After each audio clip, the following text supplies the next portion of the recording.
Hi everyone, it's Ray with the education team for Swirly Kit Club, and welcome to my tutorial on the Technique Kit for January 2013. This month the kit features the Kaisercraft recipe box. It's one of their Beyond the Page projects, and this is what it looks like. I love Kaisercraft. I love their Beyond the Page projects. They're just the best. You can do so many different things with them. So to get started, I've already covered all of my parts with paper. And I'll just give you a preview of what I've done. Typically when I do one of these projects, I always want to grab the brown paint or the black paint and paint the edges. But this time I used white, and I really like how it turned out. Because I didn't ink the edges with anything, I just used white paint on the edges with a sponge, and I'll show you how I did that in just a minute. But I think it came out pretty good. I'm excited to get started and get it all assembled. So I thought I would just show you the most complicated part of covering it with paper. You don't have to cover it with paper if you don't want to, but the kit does come with pen sheets. I used some of them that came in the Technique kit, but I also used a lot of paper that came in the main kit this month, and I just focused on the Fab Scraps organic paper. So if you are going to cover yours with paper, it's very simple. This is a very easy thing to do. All you have to do is use a craft knife and cut out exactly what you need.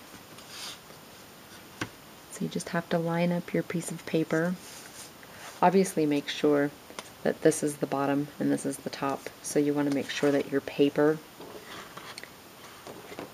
is the right side up and not upside down. And if you do make that mistake, and I actually did that on one of them, you can use Undo. That's this stuff right here.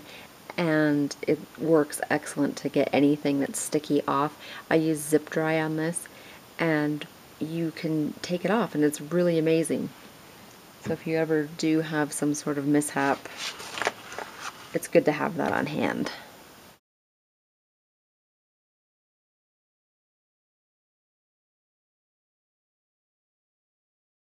Okay, so before I glue this down, I want these little windows to show.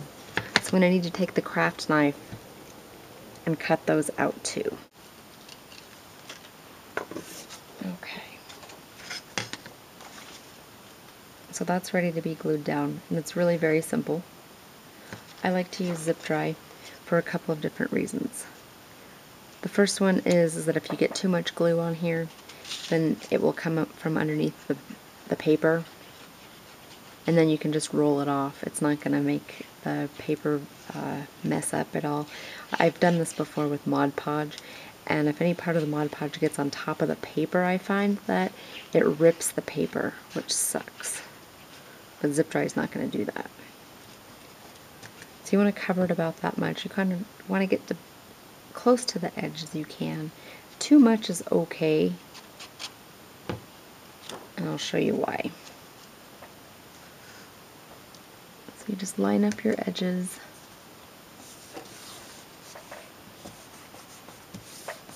And press it on there. I like to use a brayer just to really get it on there well.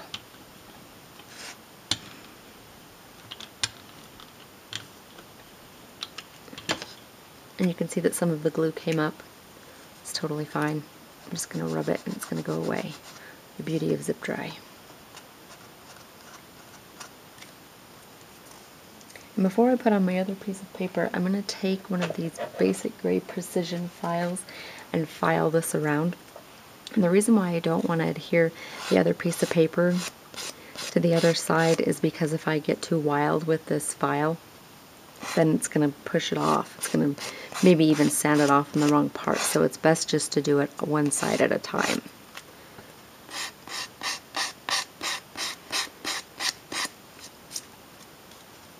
And another tip is to only go in one direction.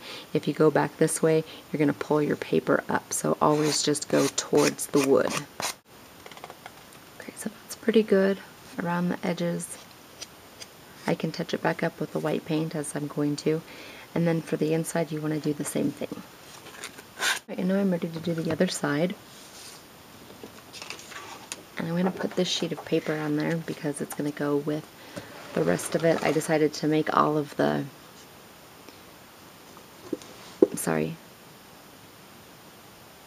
all of the walls the same on the inside.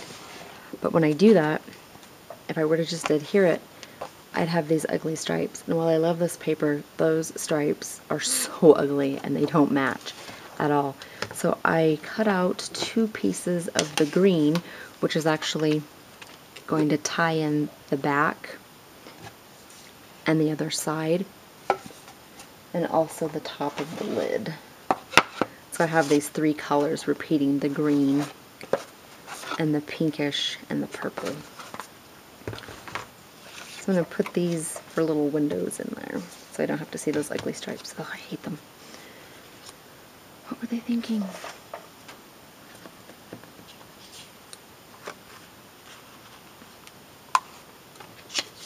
So these are 2" by 3" rectangles, so if this is something that you'd like to do too, that's the size that you'll need. And what you want to do is just get an idea, I'm just getting a visual idea of where they should go just to make them straight.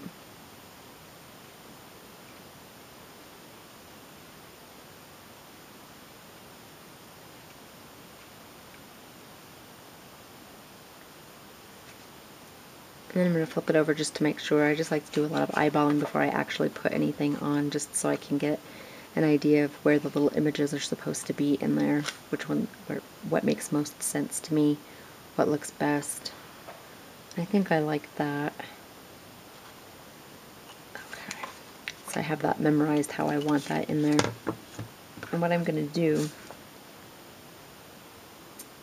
is I'm going to glue around the edge of the frame. I'm going to do this one at a time.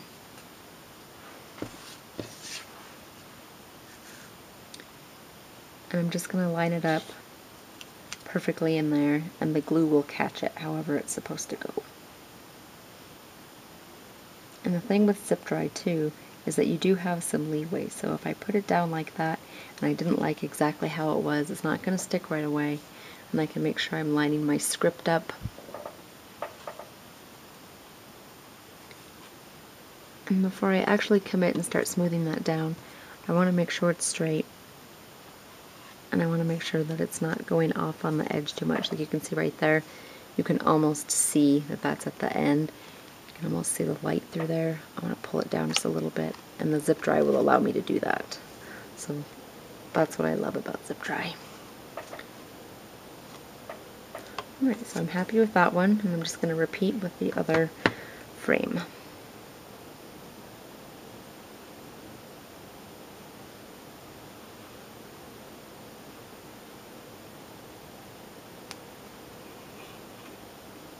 And the other thing I should mention too is that if you are going to use zip dry, it's a good idea to have a bottle that's fairly new, something that you're not trying to get all of the glue out, where you're sitting there trying to pound it out and use the little needle to get that done. Because then the dry time decreases on you. So that's straight, and I'm happy with that. And now it's time for the other part. And again, just doing the same thing, using the zip dry, lining it up, and then I'm going to take my file.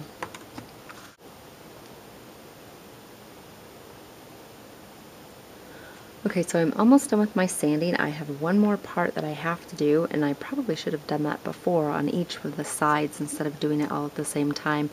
But there is a hole for the lid right here, and I need to be able to get that out. So again, I'm going to use my Basic Grade Precision files, and this time I'm going to use one that has a little bit of a knife shape. I'm going to feel with my fingers where it is, and I'm going to carefully cut through. You don't want to do it fast, otherwise you'll pull it up. You'll pull the paper away from the wood. And then I'm just going to carefully cut it out of there and file at the same time. And it is a good idea to do that one at a time, not wait until it's completely covered. So learn from my mistakes. Okay, now that I'm done with all of the filing, the next part that I'm going to do is I'm going to sponge on white paint around the edges, both on the inside and here, around the frames, and around here like I've done with the rest of the panels.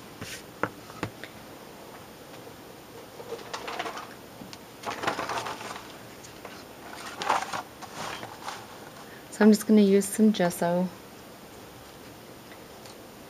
And I'm also going to use one of these sea sponges. You can get these in at Michael's at the painting section where all of the brushes are. They have tons of different sponges there. I like these, they're pretty cool. So how I think it works best is I just dip it in. I'm actually using gesso. And then you can see on the craft sheet that's a lot of paint. And I don't want a lot of paint on there. So what I'm going to do is I'm just going to keep pushing on my craft sheet until there's barely any on there. And then I'm going to put it around the edge. You do not want to oversaturate it with paint, because then you will not get that little edge, that faded look towards the inside of the paper.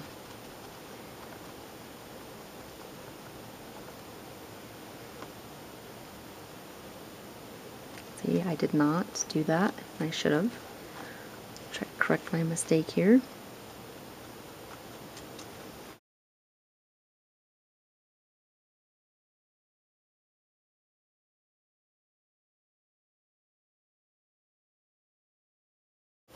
So now I'm done with all of my sanding and all of my painting, and I'm ready to assemble the box. And I'll show you how to do that. I'm going to glue it and hold it down off camera, but I'll show you just one trick on how to assemble it.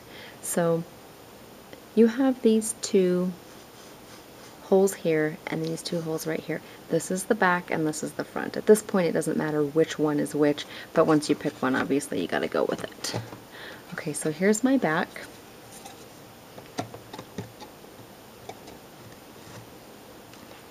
And here's a side.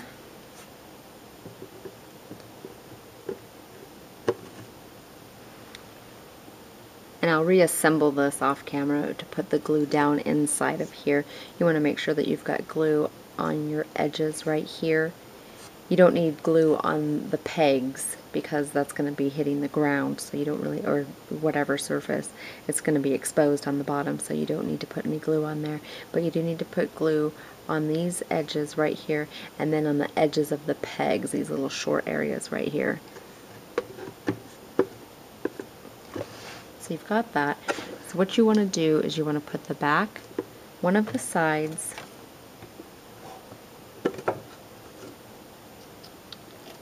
and the front. You don't want to put both of the sides on at the same time because you have to get this lid in here. And you see that it has pegs. Those pegs have to fit perfectly. So what you'll do first is you pick a side and you want to make sure that it's completely glued down, the side and the back together. So after that's completely dry,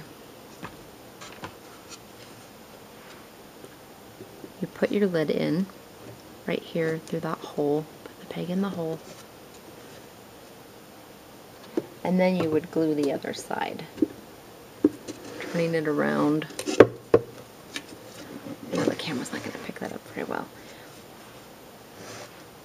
Just adjust it a tiny bit. There you go.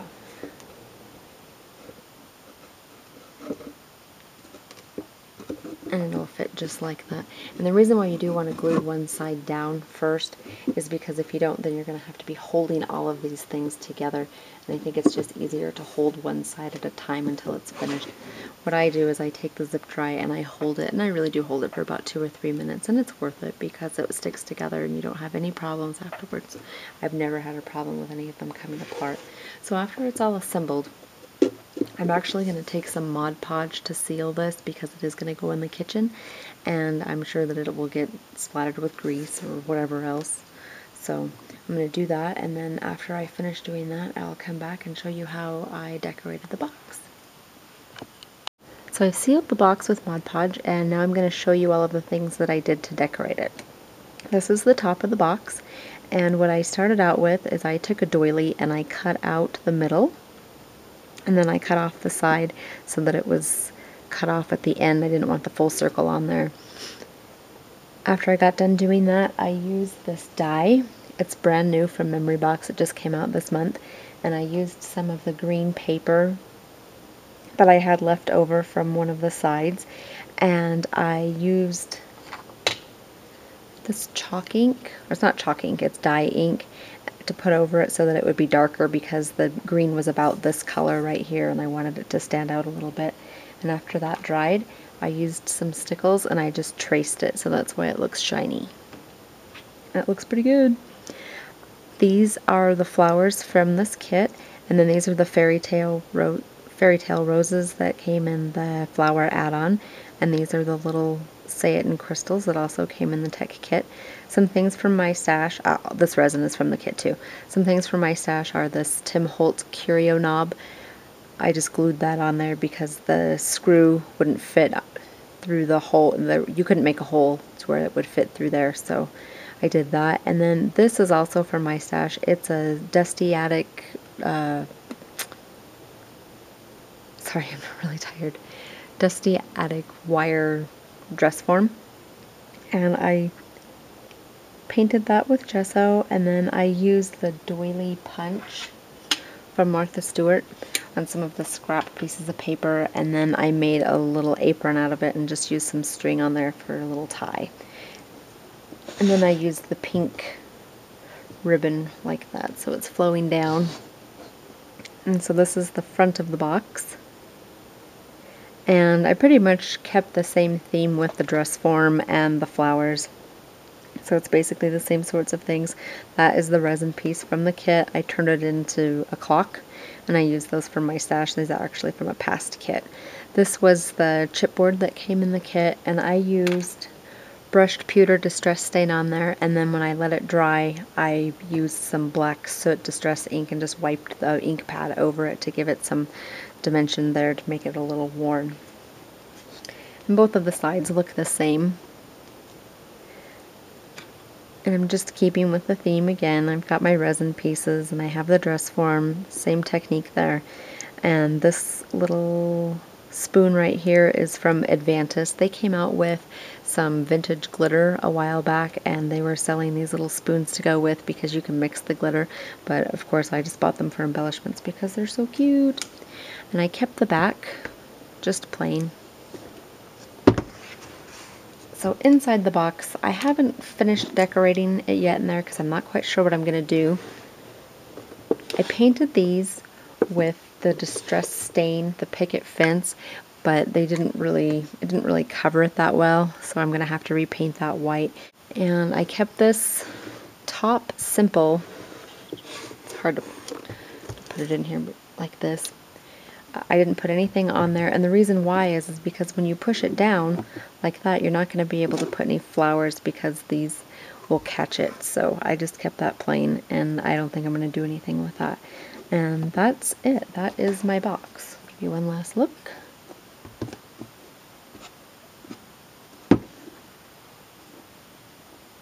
And the one last thing I'm probably going to do is put some feet on this. I'm not sure if I'm going to put some Tim Holtz fancy feet or if I'm going to use these. These are doll heads that you can get from Michael's and just paint it and put them underneath there. I'm not quite sure. You'll see in the picture, I'm sure, and I get done. So I hope you enjoyed this tutorial, and if you have any questions, you can go ahead and put those in the YouTube comments section, or you can go to swirlydoos.com, and we have in the forums an Ask the Designers section, and we'll have a thread open for this kit, and you'll be able to ask any questions on how to put it together and anything else. So go to swirlydoos.com and check out our other tutorials, and thanks for watching.